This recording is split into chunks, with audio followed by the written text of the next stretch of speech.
مكو شيغا سببتا مدحدا عربيد ama madaxda dalalka muslimiinta ah oo dhan ay uga hadli laayihiin dagaalka walaalaheen Falastiin ay Yuhuudu ku hayso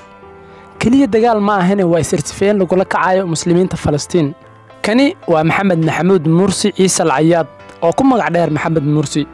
guuleystay doorashadii ugu horeysay oo si daacad ah uga dhacday dalka Masar 30 Juun sanadii 2012 ayuu xilka qabtay isagoo oo ku soo baxay 51% oo cod kadib markii uu xilka qabtay waxa uu ka qaaday cunaqabateyntii saarneynta Gaza markii ugu horeysay waxa uu si cad u yiri Gaza ama shacabka Falastiin kaligood ma aha ee inaga ayaa la jirna waana markii kaliya ee Gaza nafis dareentay Yuhuudna cariiri la galiyay lan natruka Gaza wahdaha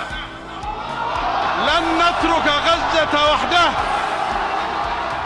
dhanka kale Maxamed Mursi waxa uu wasiirkiisa gaashaandhigga u magacaabay ninka hadda madaxweynaha ka ah Masar Cabdilfataax Siisi